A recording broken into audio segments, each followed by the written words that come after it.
everyone, this is Dr. Smriti here. Welcome back. And today's topic is mitosis. Mitosis is a type of cell division in which a cell divides to produce two new cells that are genetically identical. Mitosis is a type of cell division in which a cell or a mother cell divides to produce two new cells or two daughter cells that are genetically identical. Mitosis एक ऐसा cell division है जिसमें एक cell divide करके दो daughter कोशिका का या आप कह सकते हैं डॉटर सेल्स का निर्माण करता है जो जेनेटिकली आइडेंटिकल होता है. जेनेटिकली आइडेंटिकल मतलब अनुवांशिक रूप से समान होना. जेनेटिकली मतलब अनुवांशिक रूप से, आइडेंटिकल में समान होना. सपोज दैट कि ये सेल है, ठीक है. जब ये मैच्योर होगा तो टू इक्वल हाफ्स में डिवाइड करेगा एंड टू डॉटर सेल बनाएगा. इस प्रोसेस को बोलते हैं माइटोसिस. ये हो गया मदर सेल एंड ये टू हो गए टू डॉटर सेल्स. यहाँ पे मैंने लिखा है जेनेटिकली आइडेंटिकल. जेनेटिकली आइडेंटिकल इसीलिए क्योंकि ये दो डॉटर सेल का फॉर्मेशन एक ही सेल से हुआ है. इस दोनों डॉटर सेल के फॉर्मेशन में दो सेल का इन्वॉल्वमेंट नहीं है. इसी सेल के डिवीजन से बना है. दैट मीन्स कि जो जेनेटिक मटेरियल इसका है वही ट्रांसफ़र होके इन दोनों में गया है. तो ये दोनों सेल जो हैं ये जेनेटिकली आइडेंटिकल है क्योंकि इनके फॉर्मेशन में दो डिफरेंट तरह के सेल का इन्वॉल्वमेंट नहीं है. एक ही तरह के जेनेटिक मटेरियल वाले सेल का जब डिवीज़न हुआ है उसे दो डॉटर सेल का फॉर्मेशन हुआ है. इसीलिए जब कोई सेल मैच्योर करके डिवाइड करके दो डॉटर सेल बनाता है तो वो जेनेटिकली आइडेंटिकल होते हैं. Next, phases of mitosis.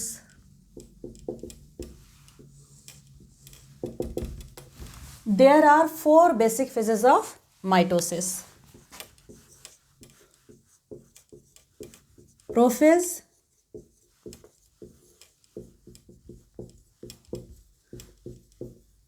Metaphase, anaphase and telophase. Mitosis के प्रोसेस को 4 बेसिक फेज में बांटा गया है. वो हैं prophase, metaphase, anaphase and telophase. किसी किसी बुक में दिखाया गया है कि प्रोफेज जो हैं उसमें 2 फेजेस हैं. प्रोफेज को डिवाइड कर दिया गया है 2 फेज में. अर्ली प्रोफेज या आप कह सकते हैं early phase and let phase. ठीक है. अर्ली फेज को बोलते हैं प्रोफेज एंड लेट फेज को बोलते हैं प्रो मेटाफेज. प्रो मतलब क्या हुआ? प्रीवियस. और मेटाफेज मतलब मेटाफेज के जस्ट पहले ये होता है, इसलिए इसको प्रो मेटाफेज बोलते हैं. First phase is prophase. Prophase में जो सेल का कंडीशन होता है ये ऐसा होता है. सपोज दैट कि ये सेल है, इसके अंदर ये हो गया न्यूक्लियस और ये पूरा क्लस्टर के फॉर्म में न्यूक्लियस के अंदर क्रोमैटिन मटेरियल होता है. ये जो क्लस्टर है ये है क्रोमैटिन मटेरियल.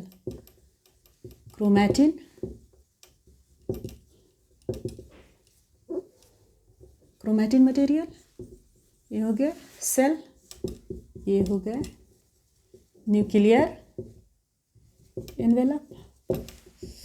ठीक है. तो प्रोफेज जब स्टार्ट होता है उसके उस समय सेल का स्ट्रक्चर कुछ ऐसा होता है. जब प्रोफेज स्टार्ट होता है तो फर्स्ट स्टेप जो होता है प्रोफेज का, जो फर्स्ट प्रोसेस होता है वो होता है condensation of chromosomal material. Condensation of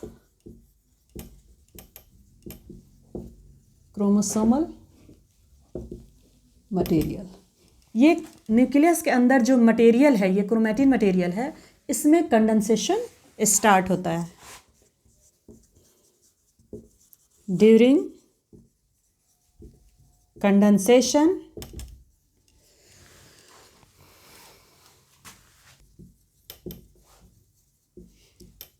chromosomal और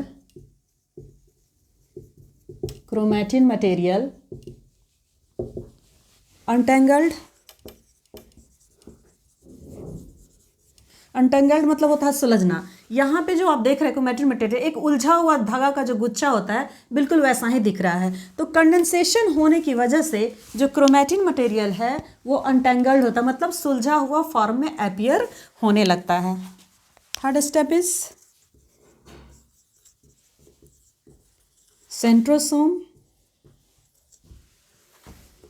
Centrosomes move towards opposite pole of the cell.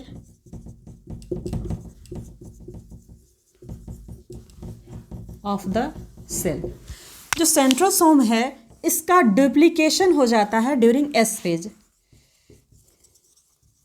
Centrosome undergone duplication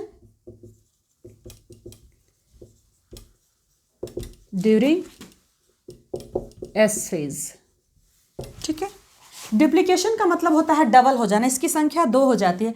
actually जो सेल साइकिल है उसको 2 भाग में डिवाइड किया गया है, interphase and mitosis phase.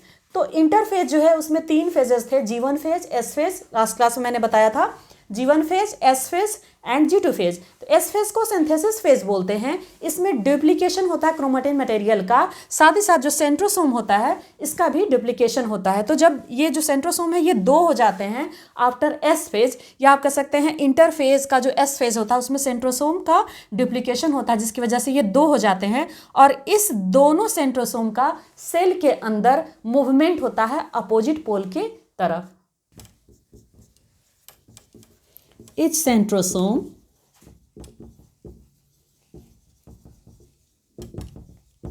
radiates microtubule called esters to esters together with spindle fiber form mitotic apparatus।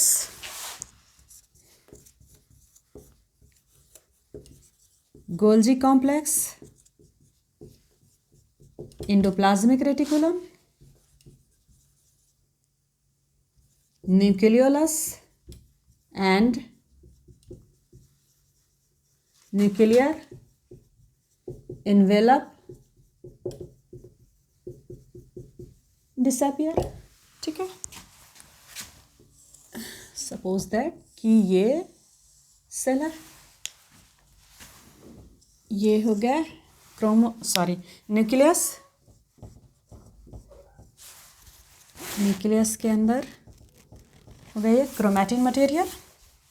Centrosome जो है जिसका डुप्लीकेशन हो चुका होता है ये अपोजिट पोल पे चले जाते हैं, इनका मूवमेंट हो जाता है अपोजिट पोल की तरफ, और इससे माइक्रोट्यूब्यूल रेडिएट करता है, मतलब माइक्रोट्यूब्यूल निकलता है। इस माइक्रोट्यूब्यूल को एस्टर बोलते हैं। ठीक है, और ये दोनों एस्टर मिलके स्पिंडल फाइबर का फॉर्मेशन करते हैं। इस तरह इससे थ्रेड लाइक स्ट्रक्चर निकलता है दोनों सेंट्रोसोम से। इसे बोलते हैं स्पिंडल फाइबर। स्पिंडल फाइबर, ये स्पिंडल फाइबर की वजह से ही माइटोसिस का जो प्रोसेस है वो कंप्लीट होता है, इसलिए इसे बोलते हैं माइटोटिक एपरेटस। Mitotic apparatus. ठीक है, इस centrosome radiates microtubule called asters. यहाँ देख रहे हैं आप सेंट्रोसोम में इससे एकदम फाइन थ्रेड लाइक स्ट्रक्चर छोटा छोटा निकल रहा है, ये माइक्रोट्यूब्यूल है। इस माइक्रोट्यूब्यूल को एस्टर बोलते हैं। तो दोनों सेंट्रोसोम से माइक्रोट्यूब्यूल निकलता है जिसे एस्टर बोलते हैं। ये स्पिंडल फाइबर बनाता है, और दोनों तरफ का जो स्पिंडल फाइबर है, मतलब जो दोनों सेंट्रोसोम से निकलता है दोनों अपोजिट पोल से, ये अल्टीमेटली दोनों मिलकर माइटोटिक एपरेटस का फॉर्मेशन करता है। नेक्स्ट स्टेप है Golgi complex, endoplasmic reticulum, nucleolus and nuclear envelope disappear. ये जो ऑर्गेनल्स हैं न्यूक्लियर इन्वेलप के साथ साथ ये सारे प्रोफेज में डिसअपियर हो जाते हैं।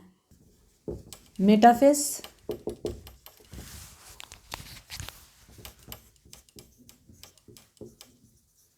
Nuclear envelope disintegrated completely।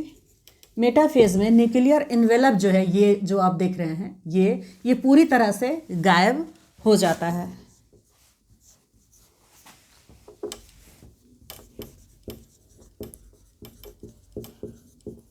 Chromosome is clearly visible. Condensation हो जाने के कारण क्रोमोसोम जो होता है वो अच्छे से दिखने लगता है। And made up of 2 sister chromatids held together by centromere. ये हो गए सेल, ठीक है। न्यूक्लियर एनवेलप तो गायब हो गया था, ये जो दिख रहा है ये है सेल मेम्ब्रेन, ठीक है। अब जो क्रोमोसोम है वो क्लियरली विजिबल है, आप देख सकते हैं, रॉड लाइक है, क्लियरली विजिबल है। यहाँ हो गए सेंट्रोसोम अपोजिट पोल पे, ठीक है। ये जो थ्रेड लाइक स्ट्रक्चर है एक क्रोमोसोम में, इसे बोलते हैं सिस्टर क्रोमैटिड्स। सिस्टर क्रोमैटिड्स मतलब एक क्रोमोसोम 2 थ्रेड लाइक स्ट्रक्चर से मिलकर बना होता है। इस थ्रेड लाइक स्ट्रक्चर को क्रोमैटिड्स बोलते हैं। 2 है इसलिए इसको एक साथ जुड़ा हुआ है, इसलिए इसको सिस्टर क्रोमैटिड्स बोलते हैं। और ये दोनों जुड़ा हुआ है एक लिंक से, एक जोड़ है इन दोनों के बीच, जिसकी वजह से ये दोनों क्रोमैटिड एक दूसरे से जुड़ा हुआ है।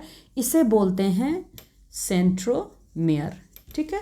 सेंट्रोमियर दोनों क्रोमैटिड को जोड़ता है, जिससे एक क्रोमोसोम बना हुआ होता है। Next point is a small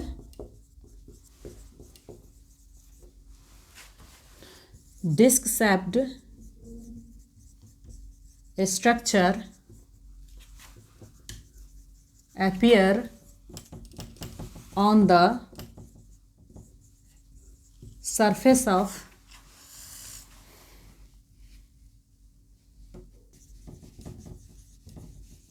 centromeres called kinetochores, ठीक है। ये जो क्रोमोसोम है इसके बीच में ये जो आप देख रहे हैं ये सेंट्रोमियर है। तो इसके सरफेस पे डिस्क लाइक स्ट्रक्चर, ठीक है, दोनों क्रोमैटिड पे अपीयर होता है, ठीक है, ऐसे। इस स्ट्रक्चर को बोलते हैं काइनेटोकोर।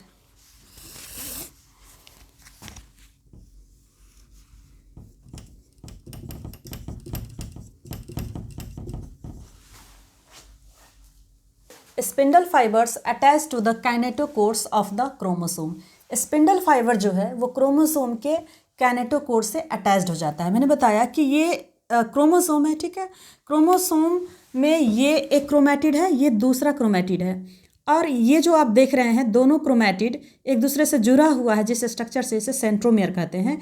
इसके सरफेस पे एक डिस्क लाइक स्ट्रक्चर अपीयर होता है, जिसे काइनेटोकोर बोलते हैं, ठीक है। इस काइनेटोकोर से ही ये जो स्पिंडल फाइबर होता है वो अटैच्ड होता है, मतलब क्रोमोसोम के काइनेटोकोर से स्पिंडल फाइबर अटैच्ड हो जाता है। और अटैच्ड होने के बाद जो स्ट्रक्चर अपीयर होता है इसे माइटोटिक एपरेटस बोलते हैं। ये माइटोटिक एपरेटस इसलिए बोलते हैं क्योंकि माइटोटिक एपरेटस के एक्टिविटी के कारण ही माइटोसिस का जो प्रोसेस है वो कंप्लीट हो पाता है। तो यहाँ आप जो देख रहे हैं एस्टर से यहाँ जो थ्रेड लाइक स्ट्रक्चर निकल रहा है इसे स्पिंडल फाइबर बोलते हैं, जो एस्टर के साथ मिलकर माइटोटिक एपरेटस बनाता है। ये स्पिंडल फाइबर क्रोमोसोम के काइनेटोकोर से जाकर अटैच हो जाता है। ठीक है, उसके बाद है chromosomes are moved to spindle equator and get aligned along metaphase plate through spindle fibers to both pole. यहाँ दो पोल है सेंट्रोमियर का, एक ये पोल है, दूसरा ये है। तो क्रोमोसोम जो है इसका मूवमेंट शुरू हो जाता है, स्टार्ट हो जाता है इक्वेटर की तरफ, मतलब बीच वाला जो पोर्शन होता है इसका सेंटर की तरफ ये क्रोमोसोम का मूवमेंट शुरू हो जाता है। और ये दोनों पोल से स्पिंडल फाइबर के द्वारा कनेक्टेड होते हैं और जुड़े होते हैं। कॉन्स्टेंटली मूवमेंट के कारण अल्टीमेटली ये जो क्रोमोसोम है इसका अलाइनमेंट हो जाता है स्पिंडल के इक्वेटर पर। इस तरह आप यहाँ देख सकते हैं क्रोमोसोम जो है एकदम इक्वेटर पे आ गया है और ये एकदम पूरा एक लाइन से सजा हुआ है। तो ये जो अलाइनमेंट है क्रोमोसोम का इक्वेटर पर, इस स्ट्रक्चर को बोलते हैं मेटाफेज प्लेट।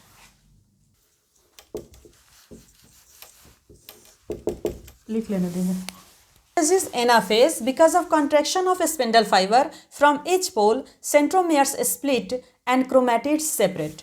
ये जो डायग्राम है ये मेटाफेज का है। इसमें आप देख सकते हो कि जो क्रोमोसोम है इसका अलाइनमेंट इक्वेटर पे हो जाता है, इसे मेटाफेज प्लेट बोलते हैं। इसके बाद ये जो स्पिंडल फाइबर है जो दोनों पोल से कनेक्टेड है, दोनों अपोजिट पोल से कनेक्टेड है, इसमें कॉन्ट्रैक्शन शुरू हो जाता है। ठीक है, इस कॉन्ट्रैक्शन की वजह से ये जो स्पिंडल फाइबर है ये एक क्रोमैटिड को इस तरफ खींचता है और दूसरा अपोजिट पोल की तरफ खींचता है।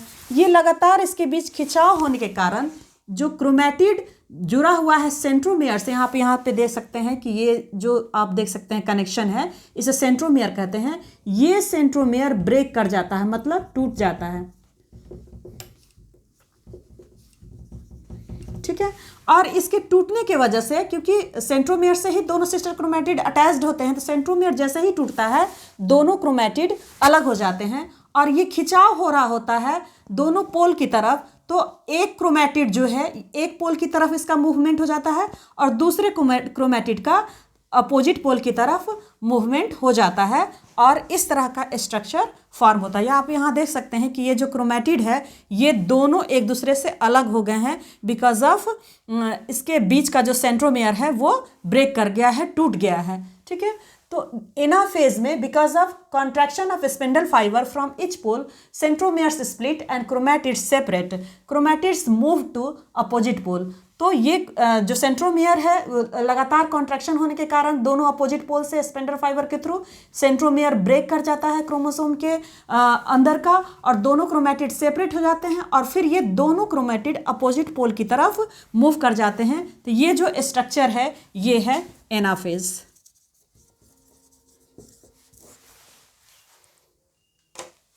And fourth phase is telophase. Decondensation of chromosomes and loss their individuality appear in the form of cluster. Telophase में क्रोमोसोम का डिकंडेंसेशन शुरू हो जाता है। डिकंडेंसेशन की वजह से ये जो क्लियरली विजिबल होता है क्रोमोसोम इस तरह थ्रेड लाइक जो देखते हैं, ये इसकी जो इंडिविजुअलिटी है ये जो क्लियरली विजिबल है ये ख़त्म हो जाता है और ये फिर से क्लस्टर के फॉर्म में अपीयर हो जाता है। ये आप कह सकते हैं उलझा हुआ धागा के रूप में फिर से अपीयर हो जाता है इस तरह से। ठीक है,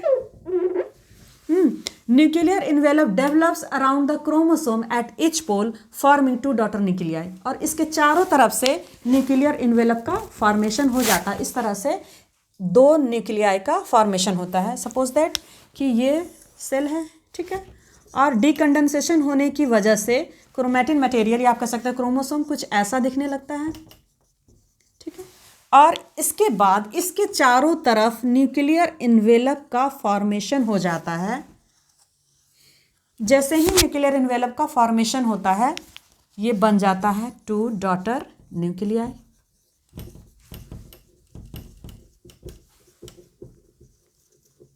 ठीक है, और इसके बाद nucleolus, Golgi apparatus, endoplasmic reticulum, बाकी जो भी ऑर्गेनल्स थे जो प्रोफेज में डिसअपियर हो गए थे वो फिर से अपीयर हो जाते हैं। ये हो गया आपको फिगर टेलोफेज। टेलोफेज में दो चीज़ें होती हैं, डीकंडेंसेशन हो जाता है जिससे उसकी इंडिविजुअलिटी ख़त्म हो जाती है, फिर से वो क्लस्टर के फॉर्म में आ जाता है, एंड दोनों पोल पे क्रोमैटिन मटेरियल के चारों तरफ न्यूक्लियर इन्वेलप डेवलप कर जाता है, जिसकी वजह से टू डॉटर न्यूक्लियाई का फॉर्मेशन होता है। जो ऑर्गेनल्स डिसअपियर हो गए थे प्रोफेज में, जैसे nucleus, Golgi complex, endoplasmic reticulum, ये फिर से रीअपियर हो जाते हैं टेलोफेज में। माइटोसिस को डिवाइड किया गया था दो फेजेस में, कैरियोकाइनेसिस में एंड साइटोकाइनेसिस में।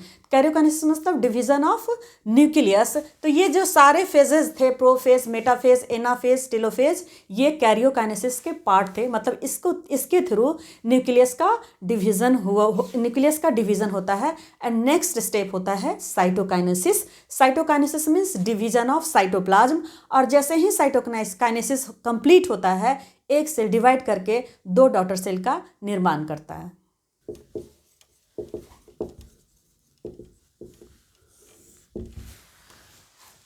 Next process is cytokinesis. Cytokinesis मतलब होता है division of cytoplasm. Cytokinesis is the process, cytokinesis is the process of division of cytoplasm. Cytokinesis एक ऐसा प्रोसेस है जिसमें सेल के साइटोप्लाज्म का डिवीजन होता है। तो साइटोकाइनेसिस एनिमल सेल में और प्लांट सेल में दोनों अलग अलग प्रोसेस से होता है। In animal cell suppose that कि ये एनिमल सेल है, ये हो गया न्यूक्लियाई, डॉटर न्यूक्लियाई, जो कैरियोकाइनेसिस के बाद फॉर्म हुए थे। ठीक है, तो एनिमल सेल में जो साइटोकाइनेसिस होता है उसमें होता ये है कि ये आप देख सकते हो, जो सबसे बाहर वाला बाउंड्री है इसे सेल मेम्ब्रेन बोलते हैं। सेल मेम्ब्रेन, सेल के बाउंड्री वाला जो लेयर होता है उसे सेल मेम्ब्रेन बोलते हैं।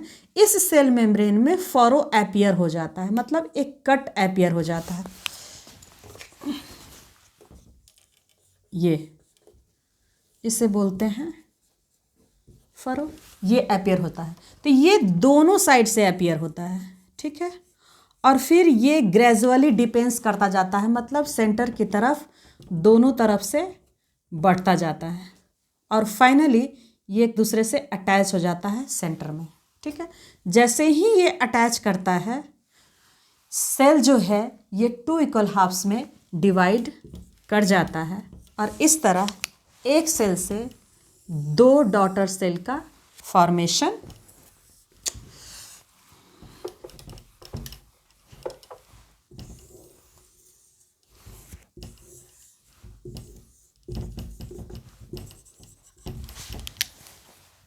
ये हो गया टू डॉटर सेल्स। ठीक है, एनिमल सेल में फ्यूरो के थ्रू साइटोकाइनेसिस होता है, दैट मीन्स कि साइटोप्लाज्म का डिवीजन होता है। फ्यूरो मतलब होता है कट, आप कह सकते हैं सिंपल वे में दरार, यहाँ से कट स्टार्ट होता है और ये कट जो है ये सेंटर की तरफ आगे बढ़ता जाता है दोनों साइड से। ये जो फरो है ये सेल मेम्ब्रेन में अपीयर होता है, डेवलप होता है और ये अंदर की तरफ, सेंटर की तरफ दोनों साइड से ये जो फरो है ये ग्रो करता जाता है और अल्टीमेटली सेंटर में मिलता है और जैसे ही मिलता है ये सेल को टू इक्वल हाफ्स में डिवाइड करता है। ये है cytokinesis in animal cell. Cytokinesis in plant cell मतलब प्लांट सेल में साइटोप्लाज्म का डिवीजन कैसे होता है, साइटोप्लाज्म का बंटवारा कैसे होता है। सपोज दैट ये हो गया प्लांट सेल जिसमें कैरियोकाइनेसिस का प्रोसेस कंप्लीट है, दैट मीन्स उसमें दो न्यूक्लियस बन चुके हैं, दो न्यूक्लियाई।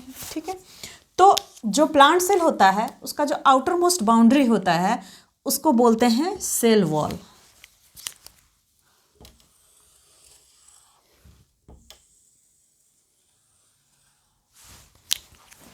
ये हो गया सेल मेम्ब्रेन और ये जो बाहर वाला बाउंड्री है ये हो गया सेल वॉल। ये आप देख सकते हैं ये और ये हैं टू डॉटर न्यूक्लियाई